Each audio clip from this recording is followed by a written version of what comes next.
Crews have been searching for hours in the woods. Tonight, it's still a rescue mission, not yet a recovery mission. Reps with the National Weather Service confirming their suspicions late this afternoon. It was an EF1 tornado that touched down here. Police oftentimes use their dash cameras when they're on a scene, when they're using any sort of enforcement. Kids essentially cross their arms and fall back as if falling into a coffin. According to prosecutors, they find their victims online, and then they would use webcams to employ them in those sexual acts. Mayor Nan Whaley joining that chorus tonight, saying that Dayton is open to anyone. Once you're actually doing it, it's a ton of fun. It's just thinking about it, and then once you're done, you say, woo, I'm glad that's over with. With that storm barreling up the East Coast right now, flights to Atlanta delayed at least 4 hours. Jahari Ward has just made incredible progress here at Dayton Children's. I mean, just a few days ago, he was in critical condition. His uncle, Leon Bishop Sr., says they are so encouraged by hearing his strong little voice. And Leon, too, has found a voice of his own to help others. He's Jahari, he's Buddha. He's strong, and we're showering him with love. Jahari Ward is slowly coming back to his family, the 8-year-old poisoned by carbon monoxide. His uncle, Leon Bishop Sr., says his focus now is ensuring the heart-wrenching loss of his 3 young nieces is not for nothing. See something happen, something change, so that this doesn't happen again. The 4 kids lived with Leon's mom in this Troy home she was renting. It had no CO detector, and there's no laws requiring landlords to provide them. Leon wants that changed. Hold these landlords accountable for having the proper monitors, whether it's CO2 or smoke or whatever, in place to protect their tenants. Sandra Banks, who lives next door, says she just bought a detector for the home she rents. We take our lives for granted, and, you know, we need to protect ourselves and our family. It's something the legislature needs to look into and see if we can at least require it in a rental property. Our local senators are already exploring it and explain when it comes to things like insurance and liability, a bill designed to save lives could still have plenty of opposition, especially when it comes to actually enforcing it. It's not hard to pass a law, but to actually implement it and really make a difference can be a little more challenging. But Leon says he's not giving up and would like a bill named in honor of his 3 nieces. He'll work on this while helping Jahari or Buddha come back to them.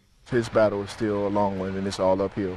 A stunning report. In some cases, the doctors are at fault. Other times, it's the family who just doesn't want to hear it. The bottom line, though, is an early diagnosis is critical to managing the deadly disease. That was about 1.5 years, wasn't it? 2012. It was 3 years ago when Emmett and Carolyn Joseph got life-changing news.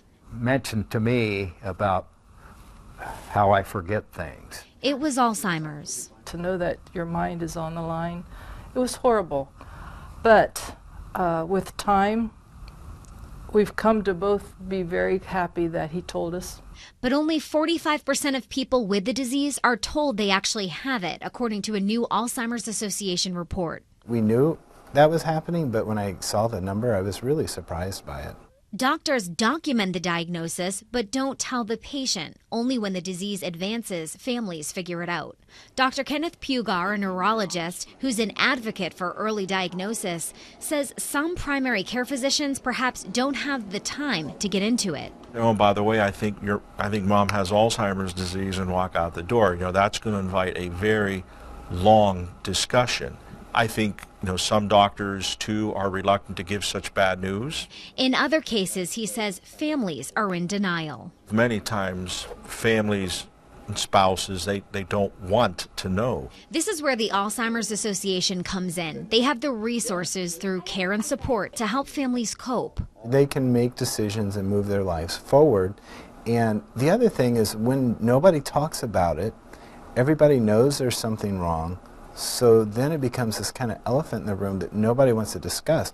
And the Josephs are coping, staying active physically and mentally. I just feel good. I feel good about it. Grateful for the early warning of a life-changing diagnosis. For a while, I couldn't tell you all this without crying. But I've moved on, too. I mean, this is it. This is where we are right now, and we're going to beat it for as long as we can. There is no cure for Alzheimer's, the 6th leading cause of death, by the way, in the United States. There are warning signs, a helpline, a plethora of resources on the Alzheimer's Association website. You can find it all at alz.org. But fast forward 50 years, attitudes have certainly changed, and many people just want to know who they are. Well, on Friday, they can if they want. I've always known that I was adopted, and I've always known that I wanted to find my birth parents. Beth Miller's childhood, ordinary and happy. There is a misconception that you're only looking to find your birth parents if you had a horrible adoption situation, but that's not the case. At 47, she says it's time to learn who she really is. Having the actual paperwork and being able to find those roots and track my background is just a piece of me that's always been missing. For 50 years, original birth certificates and court decrees have been sealed for Ohioans adopted between January 1964 and September 1996. Those records become unsealed on Friday. I can't even put into words the feeling that I had when I received the envelope that had a copy of my original birth certificate. There it was, and it was so validating. It was like my alter ego. It was this whole other part of me that I was just discovering at age 25. This is Betsy Norris of the Adoption Network Cleveland. She's been at the forefront fighting for this change for years. The compromise, birth parents have had a year now to redact their name, giving them the anonymity the 1963 law promised. Birth parents also had the option of requesting not to be contacted or to only be reached through a third party. They were also asked to fill out medical history forms so at least their children have access to what could be life-saving information. So far, only 74 birth parents have decided to disappear altogether. That leaves nearly 400,000 adult adoptees, like Beth, a chance to get some answers. Finally. Everyone was trying to do what they thought was best for everyone, but I think they missed the mark on this one, and they've finally gotten it right. And for Beth, she did her own digging for years and found out her mom got pregnant while she was in college. And in 1967, that basically meant giving up your baby for adoption. They've connected, and the relationship, she says, is very new. Beth is hoping that on Friday she'll learn something about her biological father.